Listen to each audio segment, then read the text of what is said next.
Good morning. How are you doing, third, 3, 4? The Monsters Ring by Bruce Coville, Chapter 6, Double Whammy. Remember, because he turned the ring twice. Russell felt as if he'd been kicked by a mule, then dropped into a vat of ice water. Everything that had happened before was happening again, but twice as fast. He grew hot and cold by turns. There was a terrible itching under his skin, almost as if something were crawling around just beneath the surface. He could feel horns and hair bursting through. Though he was vibrating with energy, he forced himself to wait. He couldn't leave the stall before the change was done. It wouldn't do to have Jack and Jimmy see the horns growing right before their eyes. "Hey, Russell," yelled Jack. "Hurry up. We're ready to go." "I'm coming," he growled. "Hold your horses." He touched his horns. They had stopped growing. He looked at his hands. They were covered with thick black fur. Suddenly, his fingernails began to morph into sharp claws. He watched them curl down from the fingertips, fierce and shiny. He waited another moment to see if there were any more changes, then stepped out of the stall. "Holy Moses," cried Jack. "That's incredible, Russell." "Where'd you get it?" yelled Jimmy. Russell was delighted to hear the jealousy in their voices. His costume was the kind of thing every kid dreamed of. He shrugged. "I made it from stuff we had around the house." He sounded like a gorilla with a sore throat. Jack and Jimmy gasped.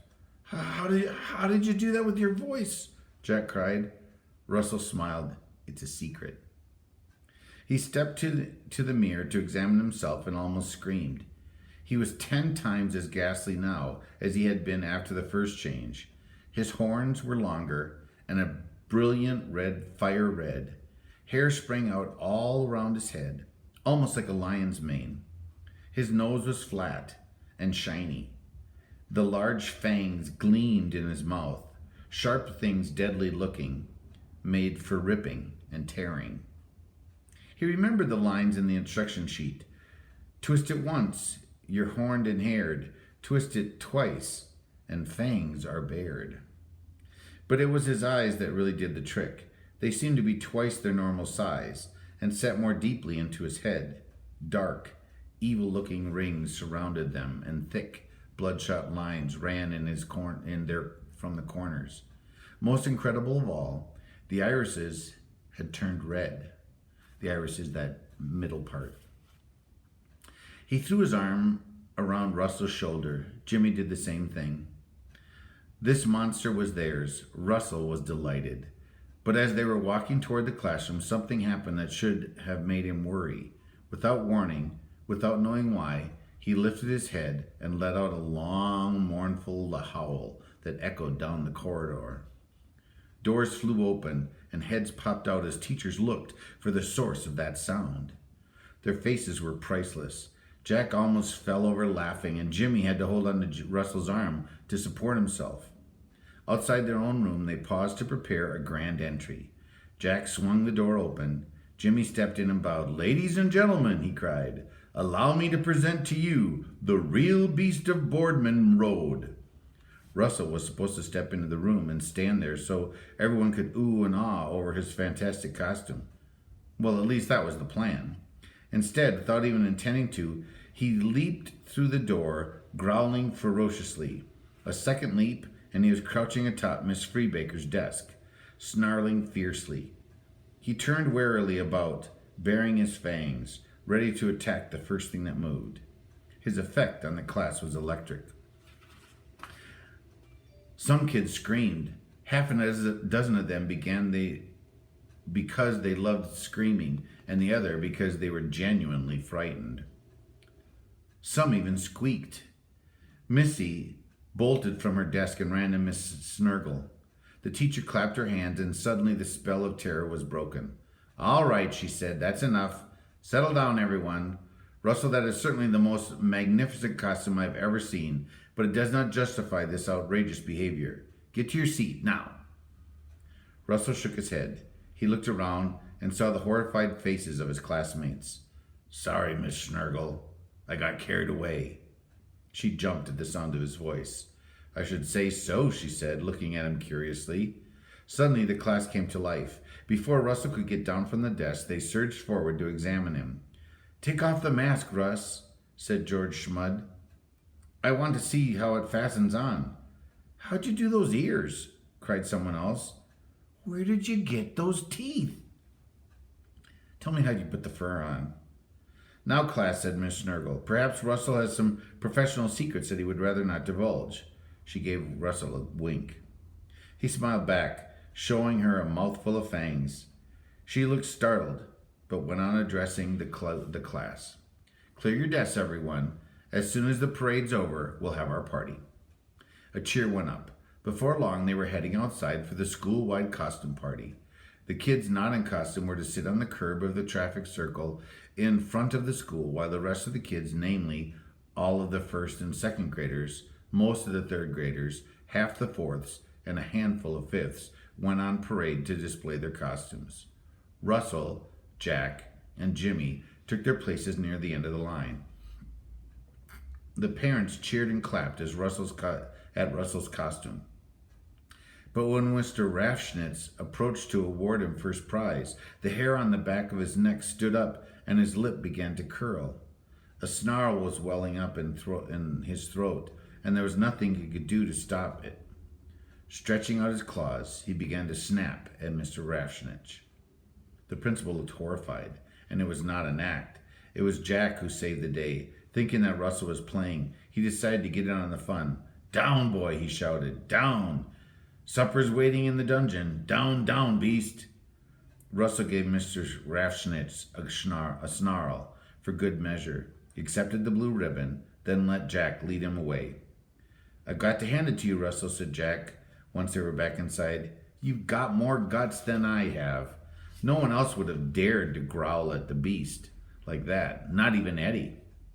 They followed the class back to their room. When Russell bounded through the door, Mrs. Elmore, the room mother, took one look at him, almost dropped the tray of cookies she was carrying. The party started. The kids swarmed to the goodies like starving hamsters let loose in a vegetable bin. But Russell wasn't interested. He did try a candy pumpkin, but it stuck to his fangs, and after that, he just sat there growling and snorting. It was the games that were really started the trouble. The first hint of disaster came when they played Bite the Apple. Mrs. Elmore had threaded apples on strings and hung them from the ceiling. The kids were supposed to stand face to face and try to catch the apple in their teeth. Russell was teamed with Frida Mollis. When the apple slipped away from him, he got angry and started snapping at it. Then he started snapping at Frida. She screamed. Miss Snurgle ran over crying, Really, Russell? You need to control yourself. Sorry, he growled. But he wasn't. He had enjoyed it. He wanted to growl and snap some more. He wanted to run around and howl. He wanted to scare the living daylights out of people. And he got his chance. The next game was called Ugly Face. The class split up to two lines facing each other. Then everyone had to make the ugliest face they could. Whoever laughed was out. Russell thought this was a good idea. When the game started, he looked at George Schmud and curled his lip. Georgie didn't laugh. In fact, she looked scared. It was fine with Russell. He curled his lips even more and snarled. Georgie yelled. Russell began to jump up and down. He ran along the line, snarling and growling, trying to scare the entire other team at once. Russell! Miss Snurgle again. He held his growl and bowed his head. Sorry. Just watch it. She turned to face the rest of the class. I think it's time for the story. Everyone cheered. Halloween was the best day of the year for stories, and Miss Snurgle was already explained her plans to them. First she drew the blinds and turned off the lights. Then she lit the jack-o'-lantern. Wrapping a cape around her shoulders, she hobbled to the corner and sat down. She crooked a finger and said in a creaky voice, Come, children, come to the Halloween corner to hear a tale of terror. She was a good actress, and the combination of the dark, her voice, and the day made it easy to pretend that she was really a wicked witch. Once upon a time, there was a witch who lived in a cottage in the forest.